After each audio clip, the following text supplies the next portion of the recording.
Tonight on News Hour, Plateau farmers worried as food import threatens local markets. Lagos Assembly drama, Obasa resurfaces as police reinstate Speaker Miranda's security. Tax reforms, Nasima warns of $200 billion foreign direct investment losses and 600,000 jobs at risk. And on the international scene, chaos at rebel rally in eastern Congo, multiple casualties reported. Good evening. Welcome to Trust TV News Hour. I am Sumaya Abubakar. And now the details.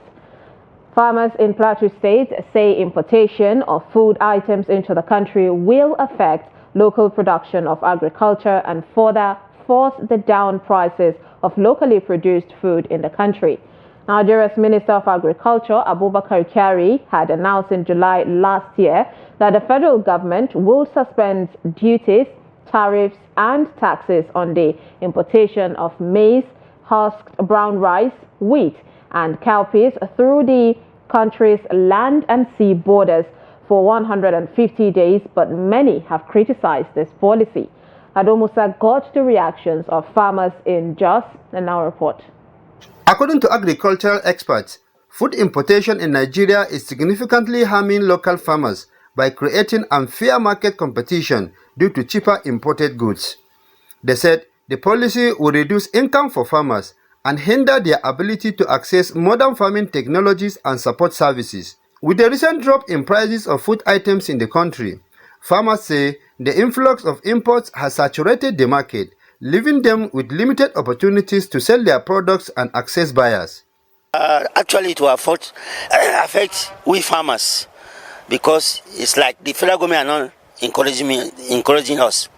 The money they're supposed to give us will now go to the importers, and we will have low production because we will not have the real support in order to produce more to cut down the prices of the goods. The way that we buy fertilizer this year is too cost.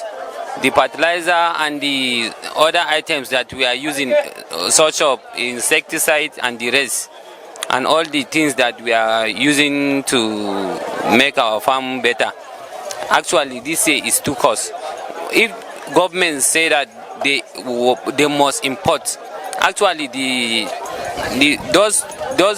people of the country they will appreciate, but the farmers it will affect them. This policy will definitely affect us because farm inputs in Nigeria are very expensive. We buy inputs at a higher price. So, allowing other individuals to import food items will rather worsen the situation rather than helping us. Up to this moment, fertilizer is sold for between 45 to 50,000 naira. How will you recover the cost, let alone make profit? Musa Ubale is an agricultural entrepreneur. He said, although they are not against the importation of food, they are, however, worried that the policy is likely to have negative consequences on the farmers. It is, as a citizen, it's a good policy to the citizens of Nigeria. And secondly, as a farmer, is a little bit difficult for a farmer to endure the policy, because if the government implement that policy, then what is the policy that will now rely to the farmers?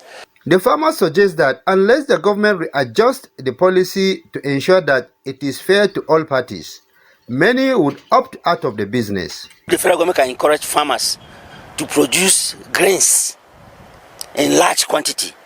There is no need for importation. That's the truth. So I mean, emphasizing that the government should look inward again to see the farmers, identify them and encourage them.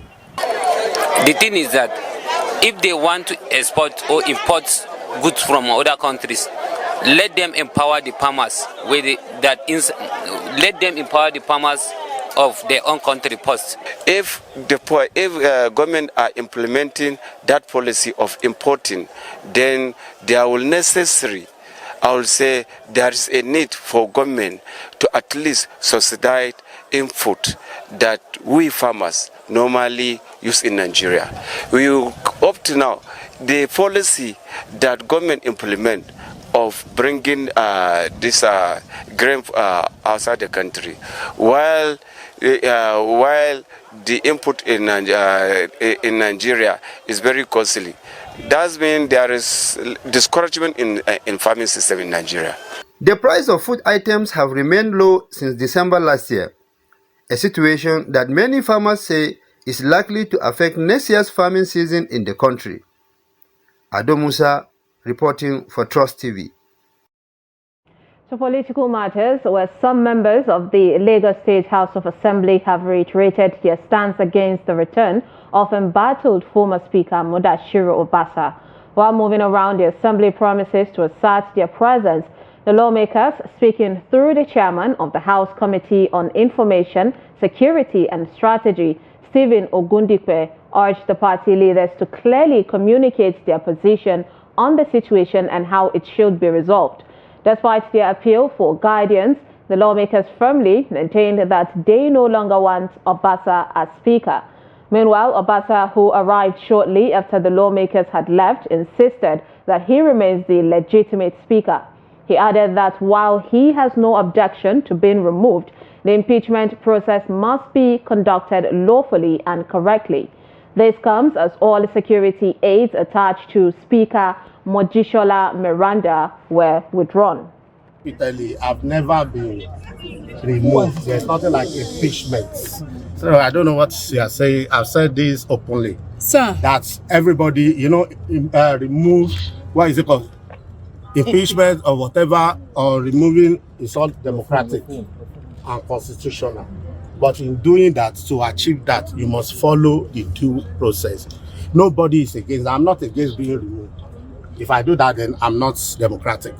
But all we are saying, let us go through the normal process and achieve that. So if we do, fine. That's just, I'm not against anybody.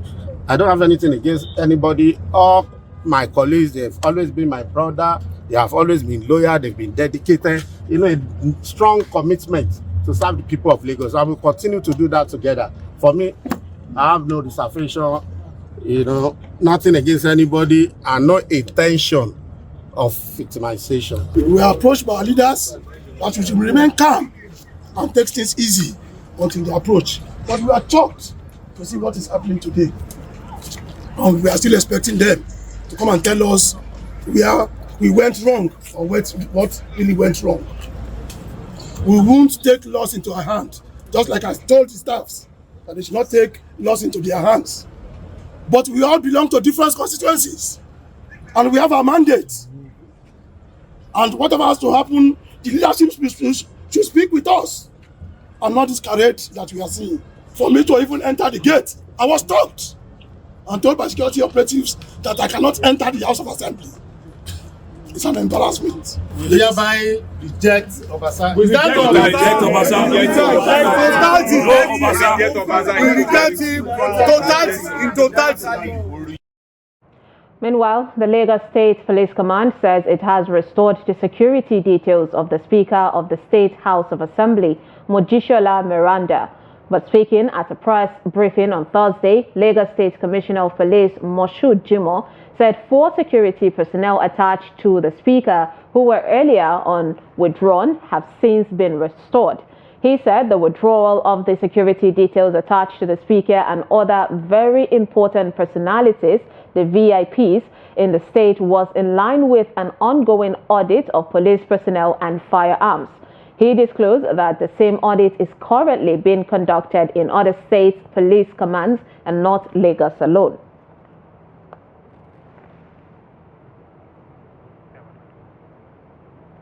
Now moving on to Abuja, the FCT, where the senator representing Kogi Central, Natasha Akpoti-Uduaghan, has insisted that the proceedings of her probe at the Senate should be broadcast live, declaring that Nigerians have a right to witness the process.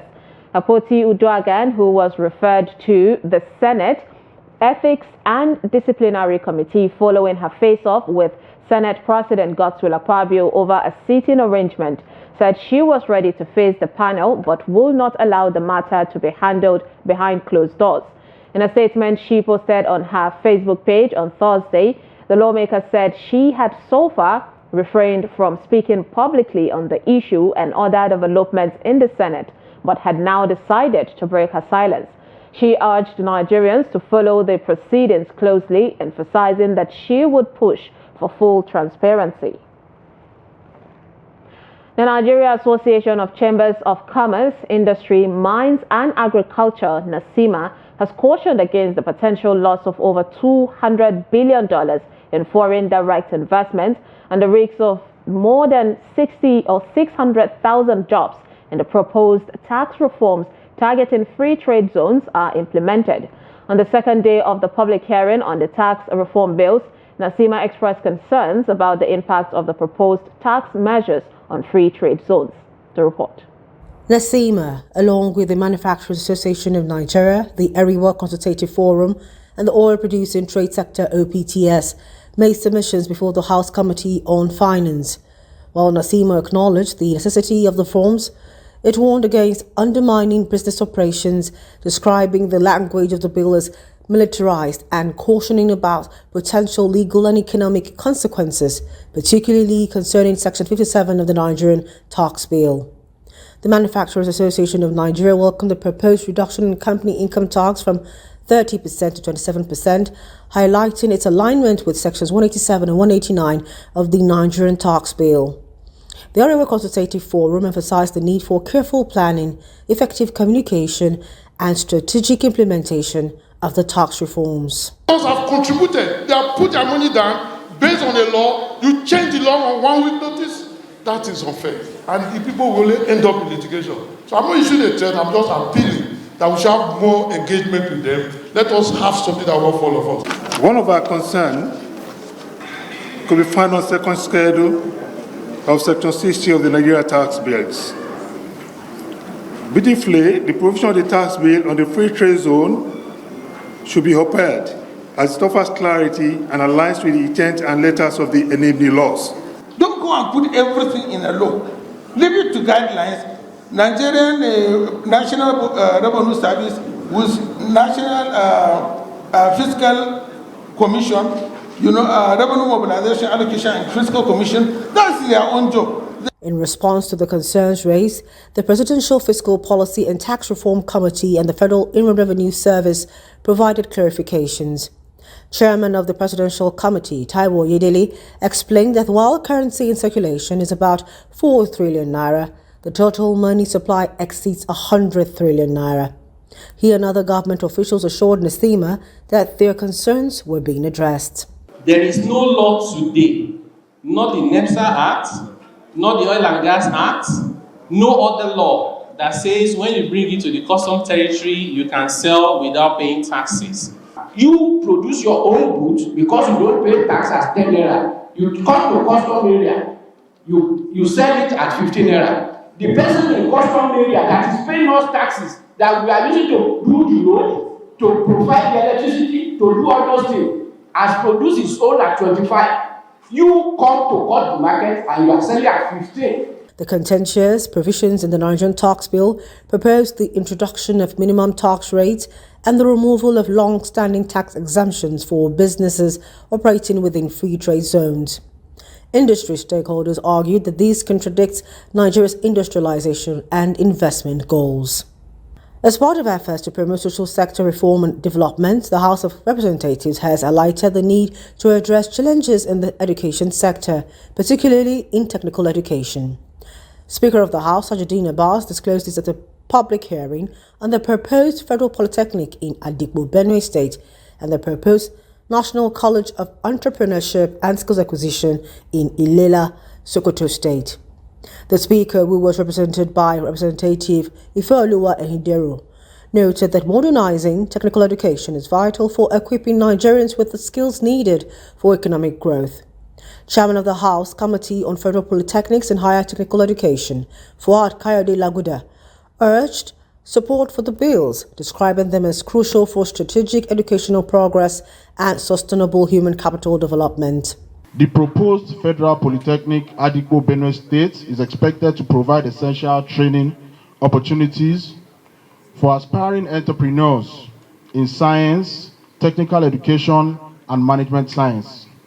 The passage of these bills into law would adequately ensure that our youth are technologically empowered to strategically address the complex challenges of unemployment. Sponsors of the bills, Tessia Ubo and Isa Ambarura, appealed for support from their colleagues and stakeholders for the establishment of the institutions. The proposed polytechnic will offer a wide range of programs in information technology, engineering, healthcare, and entrepreneurship. These programs will be designed to meet the needs of our local communities, providing students with the skills and training required to fill in-demand jobs in our country today. Mr. Chairman, it will also develop a catalyst and model for entrepreneurship centers within the state and the nation by focusing on sharpening the creativity and innovation of youth training. It goes without saying that this establishment, and I've been thinking, why was there no such establishment there? I've just been thinking, but I'm happy with what you are proposing now, and I think it will receive the blessings of everyone when it comes to our site. The Federal Polytechnic Adigbo would provide training in science, technical education, and management, while the National College in Ilela would cater to entrepreneurial skills tailored to local business needs. Promoting love and mutual respect and understanding among people from diverse multicultural and religious backgrounds have been identified as integral aspects of addressing conflicts and other forms of crisis that have been plaguing northern Nigeria for decades.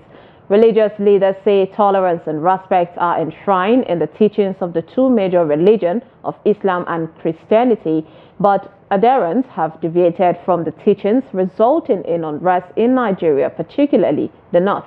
Trust TV's Bello Musa reports that clerics of the two religions in Kaduna are united in promoting peaceful coexistence in the state. Take a look. Nigeria has been struggling with different forms of ethno-religious, political and other forms of violence for years, with the north experiencing a series of clashes that have led to significant setbacks. However, clerics say the narrative can be changed if people embrace one another. As I have said, love and tolerance should lead to accommodating others and accommodating our differences. When we say love and tolerance, we don't mean that you leave your culture, leave your religion, and come to a middle course. No. Everybody sticks to his own culture and religion, but let's accommodate each other. Let's be tolerant to each other's differences.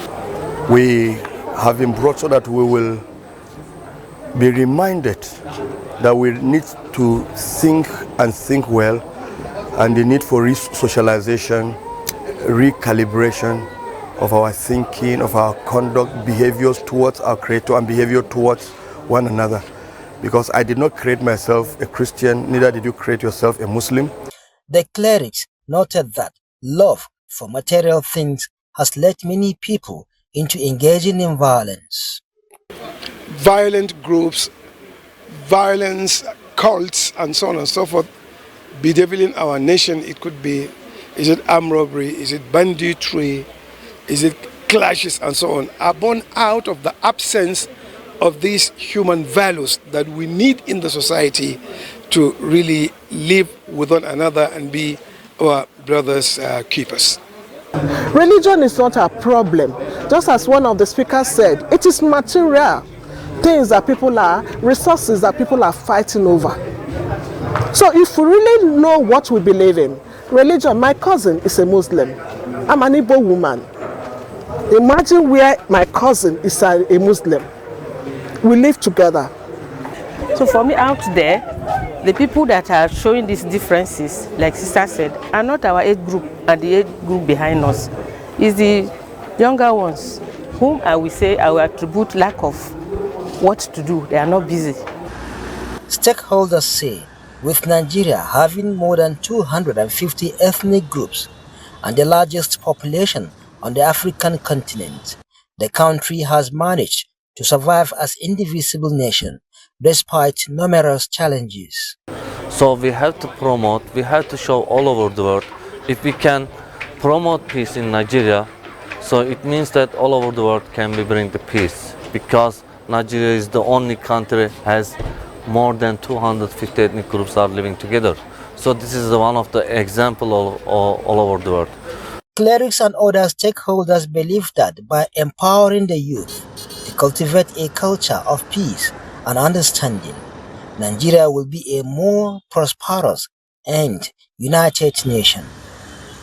Bello Musa, Trust TV News Kaduna.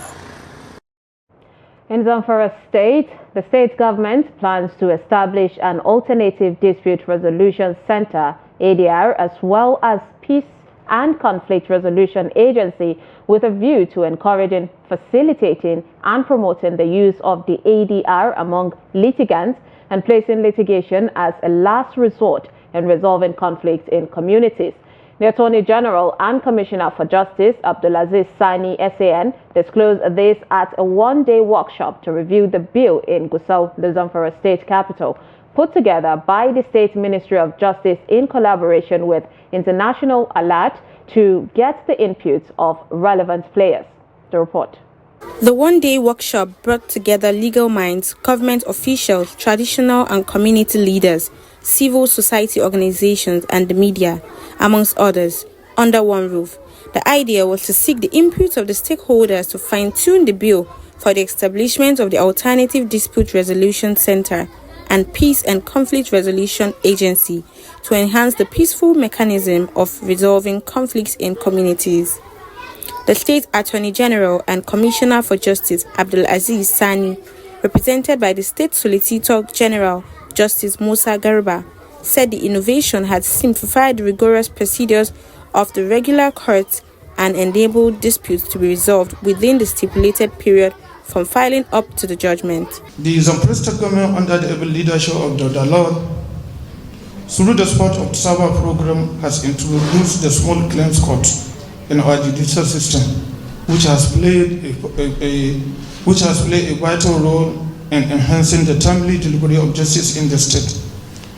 The mechanism established through its practice direction signed by the Chief Justice Kula Ali Oyaba have significantly encouraged, facilitated and promoted the use of alternative dispute resolution among litigants. The country director of International Alert, Paul Nyulako, emphasized the need for collaboration among relevant players as one of the keys to a peaceful resolution of conflicts among people and communities. Peace and justice are Siamese twins.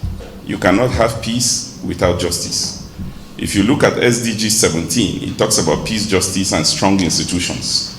And so this bill for Alternative Dispute Resolution Center would help provide the spaces for people to seek redress, for people to resolve their differences, whether it's through formal justice or informal justice.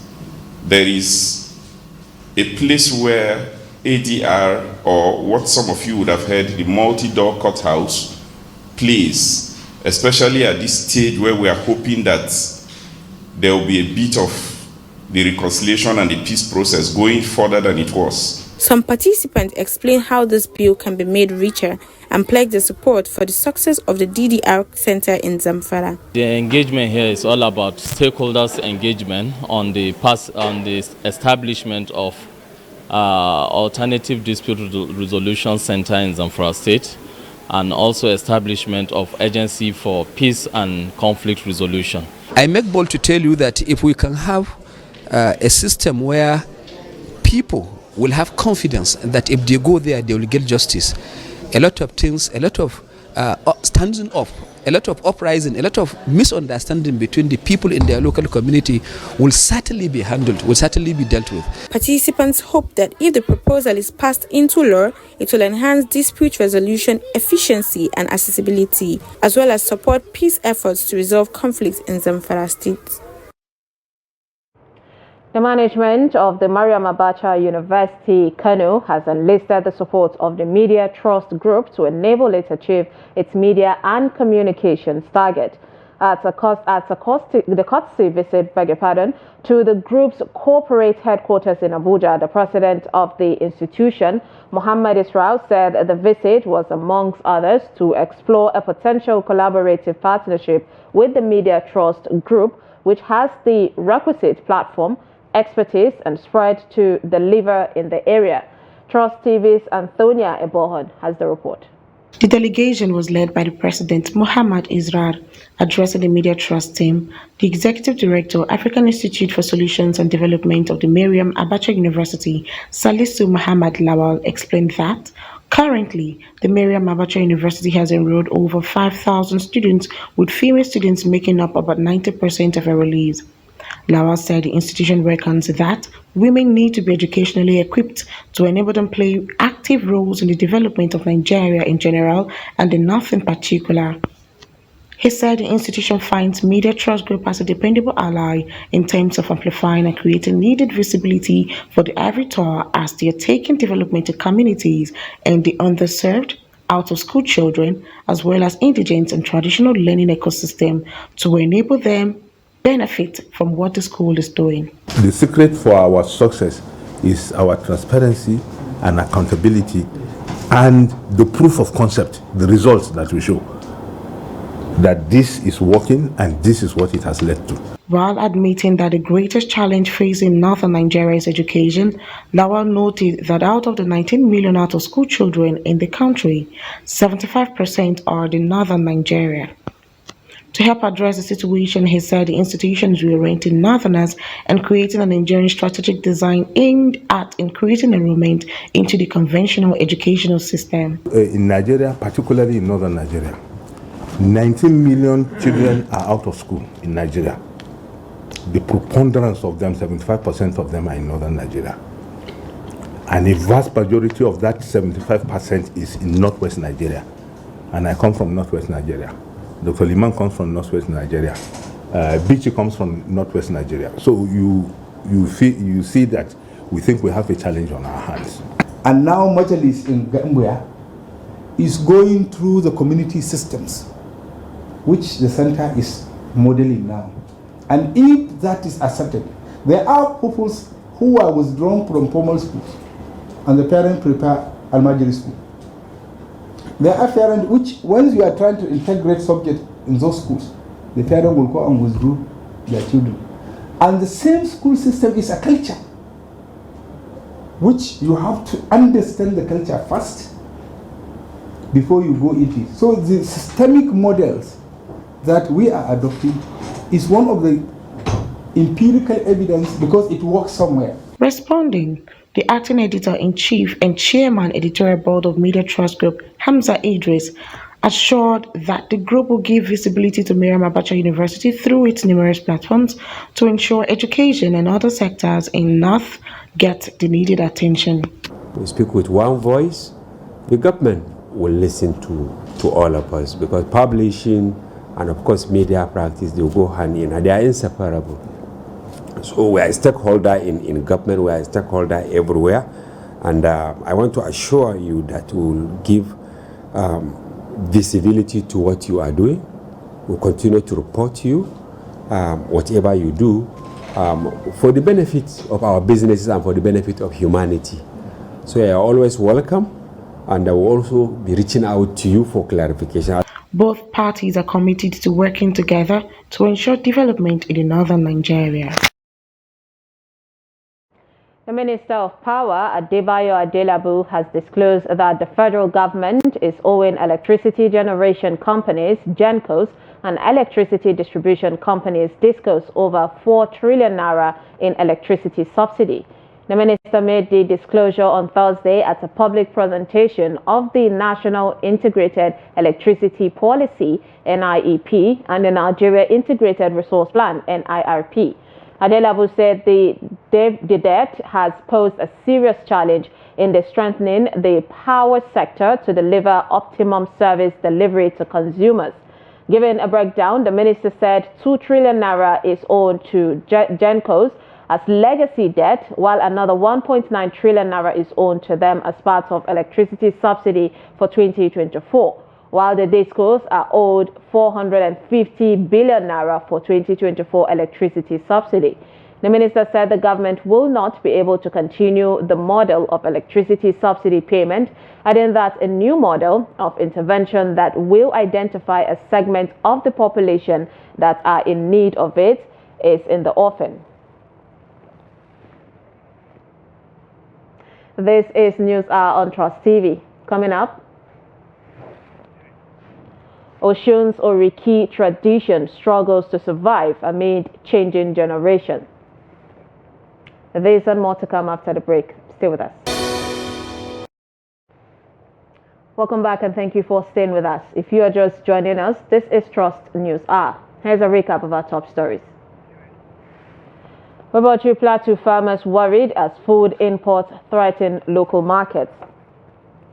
And Plateau Assembly drama, Obasa resurfaces as police reinstate Speaker Miranda's security.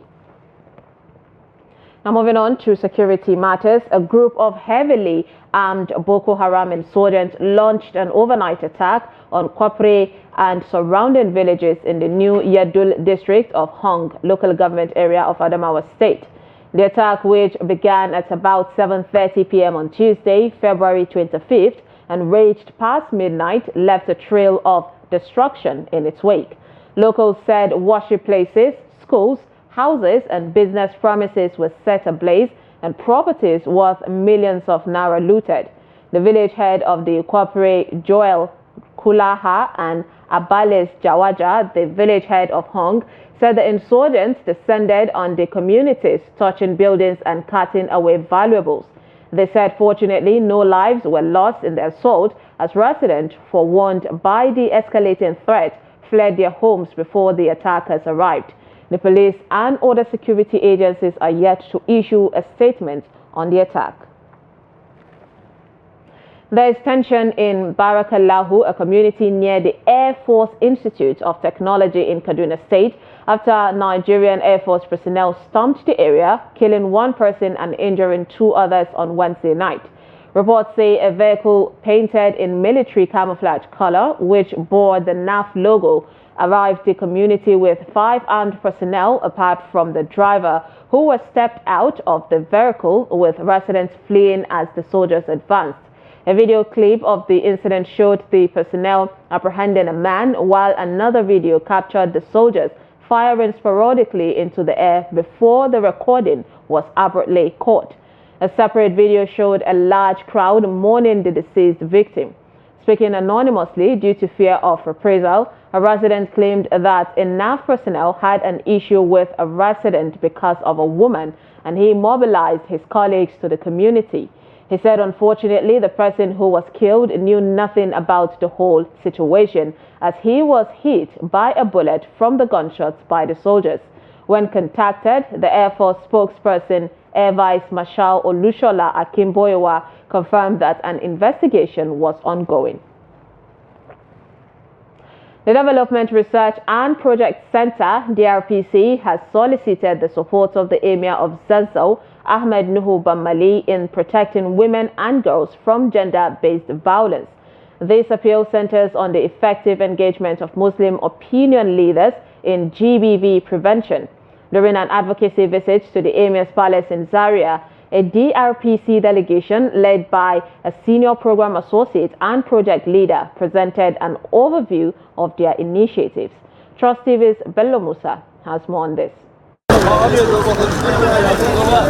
The primary goal is to advance women's protection and empowerment in Kaduna and Kano State.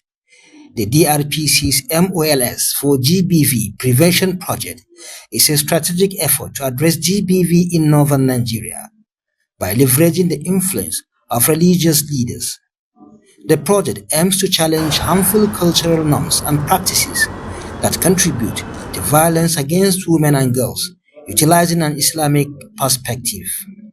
As part of this initiative, the DRPC's team paid a courtesy visit to the Emir of Zazzau, seeking support from the traditional institution. And we have come as well to ask His Highness to assist us in disseminating this information through his council chiefs and through other imams who are directly under the Emirate of Zazzau. The Emir of Zazzau, Ahmed Nuhubamani, in his response, called for a review of the Kano Muslim personal law to strengthen women's rights in northern Nigeria. He noted that limitations within the current legal system hinder women's rights and that codified law would provide greater protection.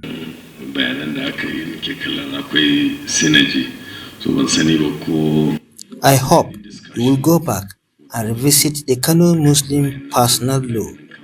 When it is passed into law, the bill may become applicable all over the country.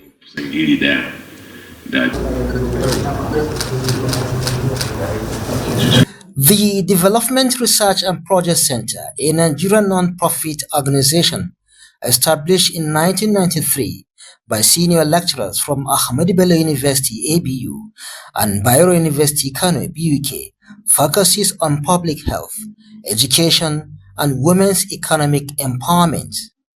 The Muslims Opinion Leader for Gender-Based Violence Prevention Project is designed to strengthen the capacity of religious leaders to effectively communicate, advocate, and drive positive change in gender-based violence prevention across northern Nigeria. From the palace of Emir of Zazzau in Zaria City, Bello Musa reporting for Trust TV News. The leadership of the Southwest arm of the Medical and Dental Consultant Association of Nigeria has warned of a total collapse of clinical services and lectures across tertiary institutions with medical schools across the region if the federal government fails to address the lingering issues of incorrect placement of clinical lecturers on the consolidated university academic structure, the CONAUS, instead of the approved consolidated medical salary structures, the CONMES. Chairman of the union in the Southwest region, Afolabi Salau, issued the warning during a media parley in Ibadan, the Oyo State capital. Afolabi maintained that the prolonged neglect of this unresolved matter had over time resulted in contending issues such as massive shortfall in emoluments, entry level and pensions contribution delays, low staff recruitment, and jeopardizing of healthcare personnel. He warned of dire consequences if their demands were not met. Despite repeated representation and appeal, the governing council and management of these universities have failed to address the lingering issue of incorrect placement of clinical lecturers on consolidated university academic salary structure instead of the approved consolidated medical salary structure, COMES. The tradition of using leli in northern Nigeria not only holds cultural and religious significance, but also continues to evolve as a business opportunity for many women. In this report, Trust TV's Abdulaziz Ibrahim takes into the world of those who turned leli to a thriving business and also sustained their lives, which while also offering job opportunities for others. Here's the report. In northern Nigeria, henna, known as lele, holds significant cultural and religious value, especially for women. Specific types are used for beautification, with some varieties believed to have implication beyond beauty. Saboda ko a gida mama ta fi so mi ja, saboda ja shine traditional kuma shine sai a ce kamar. The red type is traditional, but our parents warned us that the dark type could attract spirits. The red type is also medicinal. It's rare to see me without it because it symbolizes prestige for women. Ina son lalle ne saboda lalle al'adarmu ne na Hausawa ko in ce a musulunci ma ya zo. Lalle is a cultural practice that is also recommended by our religion. That's why I always use it. Kasuwan Kurmi, one of the oldest markets in Kano, is buzzing with buyers of lalle ingredients. The trade in lalle began even before the establishment of the market itself. A shi lalle abu ne wanda ya samu asali tun iyaye da kakanni. To kuma gashi yanzu Allah ya kama abin ya zama. You see, this trade is as old as we can even remember. We sell the traditional lalle, we sell that of dice, muhallabiya and others. The women patronize these different varieties. There is a lot of advancement as we now know more about the ingredients. We know that some can cause allergy, some can cause eye problems, so we ask customers before selecting the right type for them. There are the dark and red types, and nowadays they also make lalle using these kind of designs that are printed with machines, and some of them are even brought in from China. Several young women turned the popularity of lalle into business opportunities. One of such entrepreneurs is Sadia Sani, who has embraced this art form and turned it into a passion and thriving business while overcoming challenges such as societal stigma and customer cooperation issues. I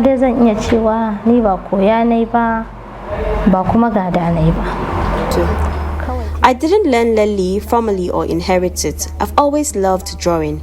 When I started, lalle was made with subuka, muhallabiya and hydrogen. Family members were impressed with my design. My aunt encouraged me to turn it into a business. After secondary school in 2002, my father gave me 200 naira to start, buying cheap items like 20 naira worth of lalle and subuka. I opened my shop in 2019, and now I train both girls and boys, teaching them how to use henna boards. It's a common sight these days to see 3 or 4 staff involved in preparing just one customer. However, Sadia says it hasn't always been this good as she faced challenges along the way.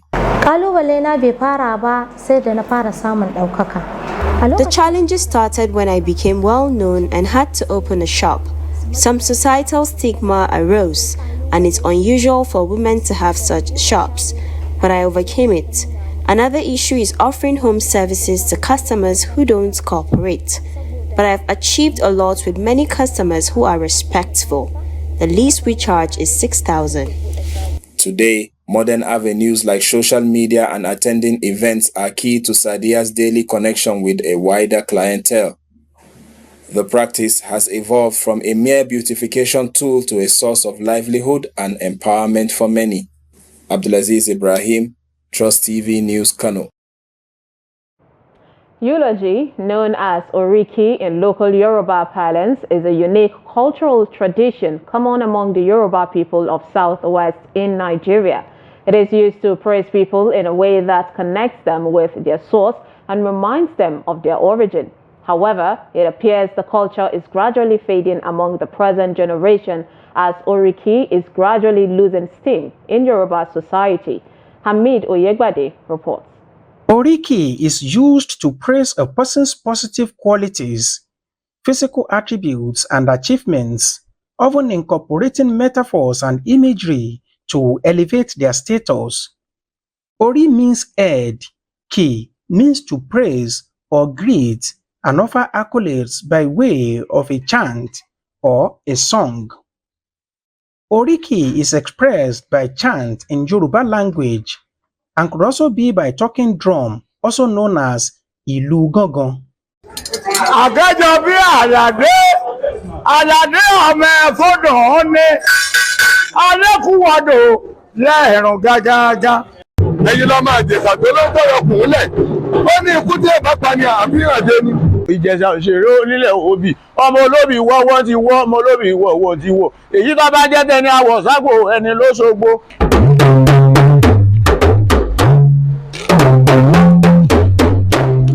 Oriki plays a significant role in the lives of individuals in Yoruba land. For instance, when a toddler is in a bad mood and crying, parents deploy family's ancestral eulogy to calm the baby and make him or her happy. However, Oriki is gradually losing steam in Yoruba society as this culture is gradually fading among the present generation. In Yoruba, if you praise Oba, if you praise Ijoye, we are using eulogy to let that particular person to remember the source.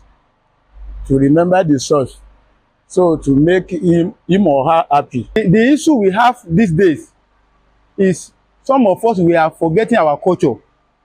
And the important thing we need to do is we need to come back to our source. When we have come to our source, I believe this Oriki will move on, will move greater. The Commissioner for Culture in Osun State, Abiodun Ojo, said his ministry is making efforts to protect and preserve all aspects of Yoruba culture, including Oriki. We want to try to encourage people in secondary school, primary school to know what is called Oriki. You find out most people don't even know what is called Oriki now. Instead of saying, where are Abiodun, you hear Abi. They are changing to so many things. People, they will call some people Fafa. Fafa is not their name. And instead of calling them Oriki, their own Oriki, the Oriki is even there. I know my own Oriki. And so we are trying to promote, to let people look, identify by your Oriki. Meanwhile, to emphasize the significance of Oriki in Yoruba land, it is said that one who doesn't know his Oriki has lost touch with his source. Hamid Oyegbade, Trust TV News, Osogbo. You're still watching News Hour on Trust TV. The news will return shortly. Welcome back and thank you for still staying with us. Now let's join Chiamaka for stock market update.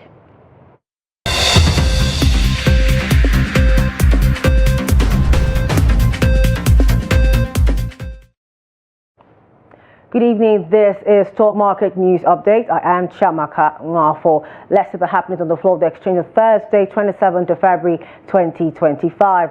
As we can see, the Nigerian Stock Exchange All-Share Index ended at 107,675.4 basis points, down by 0.11%.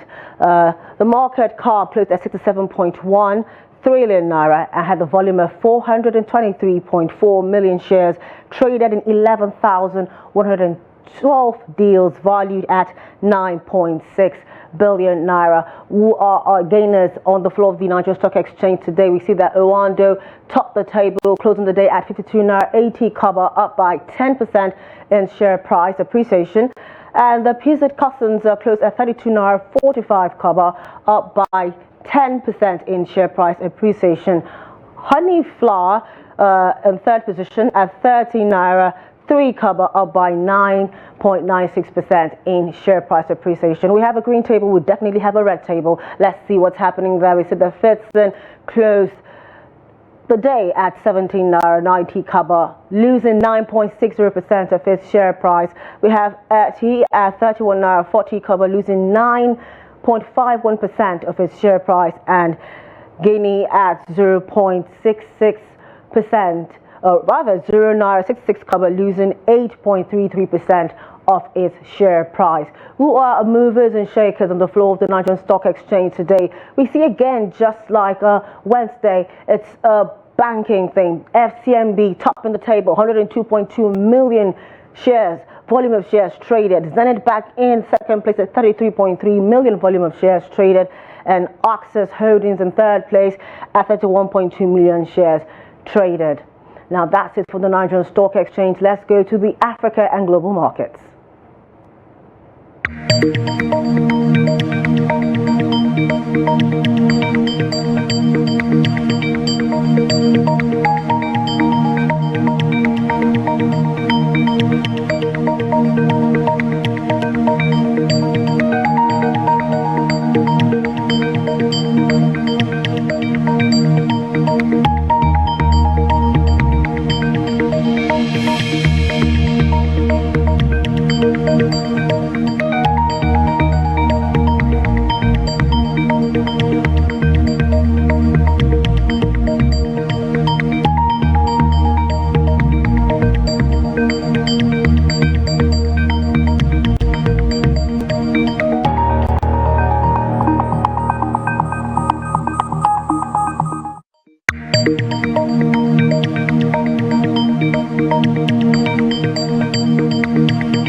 And that was our Africa stock, global stock, and the exchange rate market. That's it for stock market news update tonight. I am Chamaka Mwafo.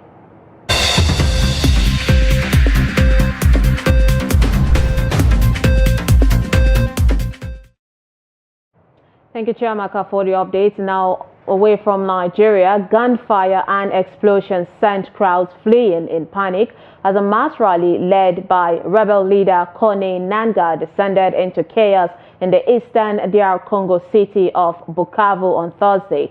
Residents reported seeing multiple casualties as people ran through the streets, some bleeding and carrying limp bodies. Video footage from the scene showed the aftermath of the violence, though the exact number of casualties remains unclear. Nanga has meanwhile accused Congolese President Felix Tshisekedi of ordering the attack, but provided no evidence to support his claim. The government has yet to issue a statement on the incident. Nanga himself was unharmed, and other senior members of the M23 rebel group, which has been battling the Congolese army and capturing territories in the east since early 2024, were also reported safe. In his speech before the violence broke out, Nanga had assured a crowd of thousands that M23 was in Bukavu. And finally, in sports, the grand finale of Nyesom Wike's Renewed Hope School Sport has taken place in the FCT Abuja.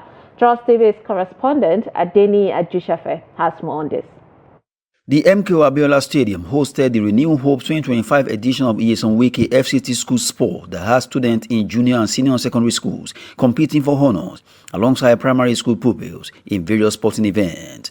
The event, among other things, aims to discover talent in sport and also create a link between sport, culture, and education. The closing ceremony featured a tug of war as well as cultural displays to celebrate the rich cultural diversity of Nigeria in the FCT. Special needs students also competed in 100-meter race for both boys and girls to show uniformity in an enabling environment for all participating students. Special needs student competition drew the curtain as they received support from Richard Agboni for Hand to Hand Foundation, encouraging them to participate in sport. Athletes received medals in various categories. Junior and secondary school football boys Fosla Academy won gold ahead of GSS Art Camp, who picked silver, while GSS Asokoro won bronze. Captain of Fosla Academy junior category speaks on the team's success at the games. We are really very happy that we won the competition, though it was due to our coaches, their efforts, so that's why we win the trophy. We were even supposed to win the 3 trophies. It's just that luck was not really on the side of our under-17s. That's why you only saw our under-15 and the girls, the senior girls, winning the trophy. Junior Secondary School Kubwa 1, which won the junior girls football category, was ecstatic for lifting the trophy. We feel excited, like everything. We feel excited, yes. So now it's a game, but we put our energy and everything to make sure that we win this game to make our coach proud and our principal. We're happy today that we won the gold medal for the female category. It has been a long journey. Last year we participated, we could not even come out of the zone, which is Buhari zone. But keeping the girls together and more understanding and more hard work, this year we have a glory on our side. Deputy Director, FCT School Sport, appreciated the FCT Minister for the investment in school sport development. We thank God for the minister we have, a sport-loving minister. When he came in last year and he had the story, it's just like Olympic Games. That was upon a time there was a game or festival called School Sport Festival. He started it last year, first edition, this second edition. And we thank God, we can see how our children are enjoying themselves. Not only that, it gives us opportunity to get athletes that will help us to participate or selected to participate for us in a future competition that will come around. FCT School Sport, we hope for a better outing during the 2026 edition. That's Sport News. I'm Adeni Ajishafe.